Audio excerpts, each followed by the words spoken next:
Friends ಎಲ್ರಿಗೂ ನಮಸ್ಕಾರ. Network ಮಾರ್ಕೆಟಿಂಗ್ದಲ್ಲಿ ನಮಗೆ 4 ಥರ ಜನ ಸಿಗ್ತಾರೆ.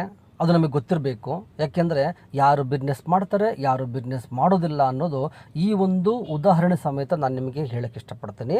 ನೋಡಿ, ನೆಟ್ವರ್ಕ್ ಮಾರ್ಕೆಟಿಂಗ್ ಅಂತಕ್ಕಂಥದ್ದು ಒಂದು ಪವರ್ಫುಲ್ ಟೂಲು. ಏನಕ್ಕೆ ಅಂದರೆ ನಾವು ಲೈಫಲ್ಲಿ ಸಾಧನೆ ಮಾಡಲಿಕ್ಕೆ, ಹಣ ಮಾಡಲಿಕ್ಕೆ, 10 ಜನಕ್ಕೆ ಹೆಲ್ಪ್ ಮಾಡಲಿಕ್ಕೆ, ಕೋಟ್ಯಾಧಿಪತಿಗಳಾಗಲಿಕ್ಕೆ ಇರತಕ್ಕಂಥ ಒಂದೇ ಒಂದು ಟೂಲು, ಬಂಡವಾಳ ಇಲ್ದಲೇ ಮಾಡ್ತಕ್ಕಂಥದ್ದು ಅಂದರೆ ಅದು ಡೈರೆಕ್ಟ್ ಮಾರ್ಕೆಟಿಂಗ್ ಅಥವಾ ನೆಟ್ವರ್ಕ್ ಮಾರ್ಕೆಟಿಂಗ್. ಸೊ ನಾವು ಇದನ್ನು ಅರ್ಥ ಮಾಡಿಕೊಂಡು ಜನಗಳಿಗೆ ಹೇಳಬೇಕಾದ್ರೆ ನಮಗೆ ಒಂದು 4 ಥರ ಜನ ಸಿಗ್ತಾರೆ.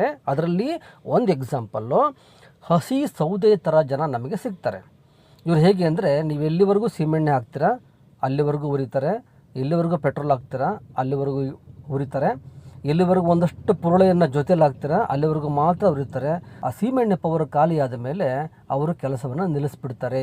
ಹಸಿ ಸೌದೆ ಇವರು ನಮಗೆ ಬಿಸ್ನೆಸ್ಗೆ ಅಂಥ ಹೆಲ್ಪ್ ಆಗೋದಿಲ್ಲ. ಇವ್ರಿಗೆ ನಾವೇನಿದ್ರು ಹೇಳಬೇಕು, ಅವ್ರೇನಾದರೂ ಎಸ್ ನೋಡೋಣ ಅಂದರೆ ಪ್ರಾಡಕ್ಟ್ ಕೊಡಬೇಕು, ಇಲ್ಲ ಅಂದರೆ ಅವರು ನೋ ಅಂದರೆ ಅಥವಾ ನಮ್ಮ ಕೈ ಸಿಗದಂಗೆ ಅವರು ತಪ್ಪಿಸ್ಕೊಂಡು ಓಡಾಡ್ತಿದ್ದಾರೆ ಅಂತಂದರೆ ಅವರು ನಾವು ನೆಗ್ಲೆಕ್ಟ್ ಮಾಡೋದು ಬಹಳ ಒಳ್ಳೆಯದು. ಯಾಕೆಂದರೆ ನಮ್ಮ ನಿರೀಕ್ಷೆ ಅವ್ರ ಮೇಲಿತ್ತು ಅಂದರೆ ನಾವು ಬೆಳೆಯಲ್ಲ. ಅದಕ್ಕೋಸ್ಕರ ಇನ್ನೊಂದು ಕೆಟಗರಿ ಇದೆ, ಪುರುಳೆ ಅಂತ ಅನ್ಕೋಬೋದು. ನೋಡಿ, ಪುರುಳೆ ನೀವು ಸ್ವಲ್ಪ ಬೆಂಕಿ ಸೋಗಿಸಿದ ತಕ್ಷಣವೇ ಅದು ದಗ್ಗಂತ ಹತ್ಕೊಂಡ್ಬಿಡುತ್ತೆ. ಎಷ್ಟು ಬೇಗ ಹತ್ಕೊಳ್ಳುತ್ತೋ ಅಷ್ಟೇ ಬೇಗ ಹುರಿದೋಗ್ಬಿಡುತ್ತೆ. ಅಣ್ಣ ಆಯ್ತು ಕಣ, ನೀನು ಹೇಳಿದ್ಮೇಲೆ ಮುಗಿದ್ಬಿಡೋಣ, ನಮಗೆ ಅವರಿದ್ದಾರೆ ಇವರಿದ್ದಾರೆ, ನಾನು ನಿಮ್ಗೆ ತುಂಬ ಜನ ಪರಿಚಯ ಮಾಡಿಕೊಟ್ಬಿಡ್ತೇನೆ, ಅದ್ಭುತ ಬಿಸ್ನೆಸ್ ಮಾಡಕ್ಕೆ ಹಂಗೆ ಹೆಂಗೆ ಅಂತ ನೀವು ಎಷ್ಟು ಖುಷಿ ಆಗ್ತೀರಾ ಅಂದರೆ ಅಂಥವ್ರು ನಿಮ್ಗೆ ಸಿಕ್ಕಿದ ಮೇಲೆ ಅಬ್ಬಬ್ಬಾ ನನಗೆ ಇವಾಗ ಒಳ್ಳೆ ಟೀಮ್ ಸಿಕ್ಬಿಡ್ತು, ನಾನು ತುಂಬ ಉದ್ಧಾರ ಆಗ್ಬಿಡ್ತೀನಿ ಅಂತ ಅನ್ಕೊಂಡ್ಬಿಡ್ತೀರ. ಆದರೆ ಕೆಲವೇ ದಿನಗಳಲ್ಲಿ ಅವರು ಟುಸ್ಸಾಗ್ಬಿಡ್ತಾರೆ. ಯಾಕೆಂದರೆ ಅವ್ರ ಕೆಪಾಸಿಟಿ ಏನಿರುತ್ತೆ, ಅವರು ಪುರುಳೆ ಥರ ಇರ್ತಾರೆ, ಬೇಗ ಹತ್ಕೊಳ್ತಾರೆ, ಬೇಗ ಬೂದಿಯಾಗಿ ಹೋಗ್ಬಿಡ್ತಾರೆ. ಇನ್ನೊಂದು ಕೆಟಗರಿ ಇರುತ್ತೆ, ಕೊರಡು. ಇದನ್ನು ನೀವು ಸ್ವಲ್ಪ ಕಷ್ಟ. ಅವ್ರೇನೋ ಕೇಳ್ತಾರೆ ನಮಗೆ, ಪ್ರಾಡಕ್ಟು ನಿಜವಾಗ್ಲೂ ರಿಸಲ್ಟ್ ಬರುತ್ತಾ, ಡೈರೆಕ್ಟ್ ಮಾರ್ಕೆಟಿಂದ ನಿಜವಾಗ್ಲೂ ಉದ್ಧಾರ ಆಗ್ಬೋದಾ, ಹಾಗೆ ಹೀಗಿಂದ ಏನೇನೋ ಪ್ರಶ್ನೆಗಳು ಕೇಳ್ತಾರೆ. ಅದು ಕರೆಕ್ಟ್ ನಾವು ಆನ್ಸರ್ ಮಾಡಿದ್ದೆ ಆದರೆ ಅವರಿಗೆ ಅರ್ಥವಾದ ಮೇಲೆ ಅವರು ದಗ್ಗಂತ ಹತ್ಕೊಳ್ತಾರೆ, ಉರಿಯೋಕ್ಕೆ ಸ್ಟಾರ್ಟ್ ಮಾಡ್ತಾರೆ. ಅದರಿಂದ ನಮಗೆ ಎಲ್ಲ ಕೆಲಸ ಕಾರ್ಯಗಳು ಆಗ್ತವೆ. ಅಟ್ಲೀಸ್ಟ್ ಇವರು ಪ್ರಾಡಕ್ಟ್ ಯೂಸ್ ಮಾಡಲಿಕ್ಕಂತೂ ಖಂಡಿತ ರೆಡಿ ಆಗ್ತಾರೆ. ನೆಕ್ಸ್ಟ್ ಬಿಸ್ನೆಸ್ನ ಅರ್ಥ ಮಾಡ್ಕೊಳ್ಳೋದು, ಮೀಟಿಂಗ್ ಬರೋದು, ಟ್ರೈನಿಂಗ್ ಬರೋದು ಎಲ್ಲ ಆಮೇಲೆ ಅಟ್ಲೀಸ್ಟ್ ನಿಮಗೆ ಕೆಲಸಕ್ಕೆ ಬರ್ತಾರೆ. ಓಕೆ, ಇನ್ನೊಂದು ಕೆಟಗರಿ ಇದೆ, ಕರ್ಪೂರ ಅಂತ. ಸೊ ಈ ಕರ್ಪೂರ ಬಂದು ನೀವು ಬೆಂಕಿ ಸೋಗಿಸಿದ ತಕ್ಷಣವೇ ದಗ್ಗಂತ ಹತ್ಕೊಳ್ಳುತ್ತೆ. ಯಾಕೆಂದರೆ ಅದು ಬೂದಿನೂ ಕೂಡ ಉಳಿಸಲ್ಲ. ಈ ಕರ್ಪೂರ ಬೂದಿ ಕೂಡ ಉಳಿಸೋದಿಲ್ಲ, ತನ್ನನ್ನು ತಾನು ಅರ್ಪಣೆ ಮಾಡ್ಕೊಂಡ್ಬಿಡುತ್ತೆ. ಇಂಥವ್ರು ನಮಗೆ ಸಿಗೋದು ಕಷ್ಟ. 100ಕ್ಕೆ ಸಿಕ್ಕರೆ ಹೆಚ್ಚು, 10ಕ್ಕೆ ಅಂತ ಹೇಳ್ಬೋದು, ಆದರೂ ನಾನು ಹೇಳ್ತಿದ್ದೀನಿ 100ಕ್ಕೆ ಸಿಕ್ಕರೆ ಹೆಚ್ಚು. ಇಂಥವ್ರು ನಾವು ಉಳಿಸ್ಕೋಬೇಕಾಗತ್ತೆ ಡೈರೆಕ್ಟ್ ಮಾರ್ಕೆಟಿಂಗ್ನಲ್ಲಿ. ಯಾಕೆ ಅಂತಂದರೆ ಇವರು ಹಲವಾರು ಥರ ಡೈರೆಕ್ಟ್ ಮಾರ್ಕೆಟಿಂಗ್ನ ಒಂದು ಪಕ್ಷ ಗಮನಿಸಿರ್ತಾರೆ, ಒಂದಷ್ಟು ಪ್ರಾಡಕ್ಟ್ಸ್ಗಳನ್ನು ಬೇರೆ ಬೇರೆದಾದರೂ ಕೂಡ ಯೂಸ್ ಮಾಡಿರ್ತಾರೆ, ಕೇಳಿರ್ತಾರೆ, ನೋಡಿರ್ತಾರೆ, ಒಂದಿಷ್ಟು ಪಾಸಿಟಿವ್ ಅಂಶಗಳನ್ನು ಇವರು ಹೊಂದಿರ್ತಾರೆ. ಇಂಥವ್ರು ನಮಗೆ ಸಿಕ್ಬಿಡ್ತು ಅಂತಂದರೆ ಅವರು ಕರ್ಪೂರದ ಥರ ತನ್ನ ತಾನು ಅರ್ಪಿಸ್ಕೊಳ್ತಾರೆ. ಇವರಿಗೆ ನಾವು ಬಿಸ್ನೆಸ್ ಮಾಡಿಸ್ಬೋದು, ಲಾಗಿನ್ ಮಾಡ್ಬೋದು, ಪ್ರಾಡಕ್ಟ್ ಕೊಡ್ಬೋದು, ಒಂಥರ ಯಾವ ರೀತಿ ಬೇಕಾದರೂ ಇವ್ರನ್ನ ಫ್ಲೆಕ್ಸಿಬಲ್ಲಾಗಿ ಯೂಸ್ ಮಾಡ್ಬೋದು ಅಲ್ವಾ. ಅಂದರೆ ಅವ್ರನ್ನೊಬ್ಬ ದೊಡ್ಡ ಲೀಡರಾಗಿ, ಕೋಟ್ಯಾಧಿಪತಿಯಾಗಿ ನಾವು ನಿರ್ಮಾಣ ಮಾಡಲಿಕ್ಕಾಗತ್ತೆ.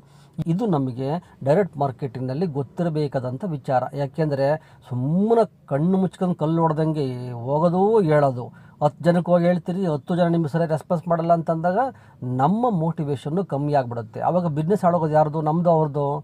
ನಮ್ಮದು. ಹಂಗಾಗಬಾರ್ದು. ಅಂದರೆ ನಿಮಗೆ ಕರ್ಪೂರ ಸಿಕ್ಕಿದ್ರೆ ನೀವು ಬೇಗ ಇಂಪ್ರೂವ್ಮೆಂಟ್ ಆಗ್ತೀರಿ. ಆದರೆ ಸಿಕ್ಕದೇ ಇಲ್ವ ಕರ್ಪೂರ, ಸಿಗ್ತಾರೆ. ಕಾಯೋ ತಾಳ್ಮೆ ನಿಮಗಿರಬೇಕು. ನೀವು ಹೇಳಿರ್ತಕ್ಕಂಥ ಮೊದಲನೇ ವ್ಯಕ್ತಿ ಕರ್ಪೂರ ಆಗಿರ್ಬೋದು, ಇಲ್ಲ 100ನೇ ವ್ಯಕ್ತಿ ಆಗಿರ್ಬೋದು, ಇಲ್ಲ 999 ಇರ್ಬೋದು, ಗೊತ್ತಿಲ್ಲ. ಕರ್ಪೂರ ಸಿಗೋವರೆಗೂ ನಿಮ್ಮ ಶ್ರಮ, ಕರ್ಪೂರ ಸಿಕ್ಕಿದ ಮೇಲೆ ನಿಮ್ಮ ಶ್ರಮ ಇಲ್ಲ. ಇವರು ನಾವು ಎ ಕೆಟಗರಿ ಅಂತ ಅನ್ಕೋಬೋದು. ಕೊರಡು ಬಂದು ಬಿ ಕೆಟಗರಿ. ಇವ್ರು ನಿಮಗೆ ಸ್ಪಂದಿಸ್ತಾರೆ, ನಿಮಗೆ ಕೆಲಸಕ್ಕೆ ಬರ್ತಾರೆ. ಇವ್ರನ್ನ ನಾವು ಲೀಡ್ರಾಗಿ ಕನ್ವರ್ಟ್ ಮಾಡ್ಬೋದು. ಸ್ವಲ್ಪ ಲೇಟ್ ಆಗ್ಬೋದು, ಬಟ್ ಲೀಡ್ರಾಗಿ ಕನ್ವರ್ಟ್ ಮಾಡ್ಬೋದು. ಮತ್ತು ಪುರುಳೆ ಮತ್ತು ಹಸಿ ಸೌದೆ ಸಿಕ್ಕರಂತೂ ನಾವು ಈ ಕಾಲಕ್ಕೆ ಉದ್ಧಾರ ಆಗುವಂಥ ಚಾನ್ಸಸ್ಸು ಬಹಳ ಕಮ್ಮಿ. ಈಗ ನಮ್ಮನ್ನು ನಾವು ಅರ್ಥ ಮಾಡ್ಕೋಬೇಕು. ಏನಂತ, ನಾನು ಯಾವ ಕೆಟಗರಿನಲ್ಲಿದ್ದೀನಿ, ಪ್ರತಿಯೊಬ್ಬರು ಪ್ರಶ್ನೆ ಹಾಕ್ಕೊಳ್ಳಿ, ನಾನು ಯಾವ ಕೆಟಗರಿಲಿದ್ದೀನಿ. ನೀವು ಒಂದು ಪಕ್ಷ ನಿಮಗೆ ನೀವು ಪ್ರಶ್ನೆ ಹಾಕ್ಕೊಂಡಾಗ ಹಸಿ ಸೌದೆ ಅಂತ ನಿಮ್ಗೆ ಅನಿಸಿದರೆ ಬೇಗ ಒಣಗಬೇಕು, ನೀವು ಕೊರಡಾಗಬೇಕು. ಇಲ್ಲಾಂದರೆ ನಿಮ್ಮಿಂದ ಸಮಾಜಕ್ಕೆ ಅನುಕೂಲ ಆಗತಕ್ಕಂಥ ಚಾನ್ಸಸ್ ಕಮ್ಮಿ. ನಿಮ್ಮ ಲೀಡ್ರ್ ಬಂದು ಪ್ರಮೋಟ್ ಮಾಡಿದಾಗ ಮಾತ್ರ, ನಿಮ್ಮ ಲೀಡ್ರ್ ಫೋನ್ ಮಾಡಿದಾಗ ಮಾತ್ರ, ನಿಮ್ಮ ಲೀಡ್ರ್ ಬಂದು ನಡ್ರಿ ಎಲ್ಲಿ ಹೋಗೋಣ, ಹಂಗೆ ಮಾಡೋಣ ಹಿಂಗೆ ಮಾಡೋಣ ಅಂತ ಕೇಳಿದಾಗ ಮಾತ್ರ ನೀವು ರೆಡಿ ಆಗ್ತೀರಿ ಅಂತಂದರೆ ನೀವು ನಿಮ್ಮನ್ನು ನೀವು ಪ್ರಶ್ನೆ ಮಾಡ್ಕೋಬೇಕು, ನೀವು ಹಿಂಗಿದ್ರೆ ಆಗೋದಿಲ್ಲ ಅಂತೇಳಿ. ಸೊ ನೀವು ಒಂದು ಪಕ್ಷ ಪುರುಳಿ ಆಗಿದ್ದರೆ ತೀರಾ ಹುಮ್ಮಸ್ಸನ್ನು ವ್ಯಕ್ತಪಡಿಸೋದು, ಇದ್ದಕ್ಕಿದ್ದಂಗೆ ಅಪ್ಸ್ಕೆಂಡ್ ಆಗಿಬಿಡೋದು, ಇಂಥ ಒಂದು ಗುಣವನ್ನು ನೀವು ಬದಲಾಯಿಸ್ಕೊಳ್ಳೇಬೇಕು. ಯಾಕೆಂದರೆ ನಿಮಗೂ ಕೂಡ ಗೆಲ್ಲಲಿಕ್ಕೆ ಅವಕಾಶ ಇದೆ. ನೆಟ್ವರ್ಕ್ ಮಾರ್ಕೆಟಿಂಗು ಪ್ರತಿಯೊಬ್ಬರನ್ನೂ ಕೈ ಬೀಸಿ ಕರೆಯುತ್ತೆ. ಸೊ ಗೆಲ್ಲುವಂಥ ಛಲ ನಿಮಗೂ ಕೂಡ ಇರಬೇಕು.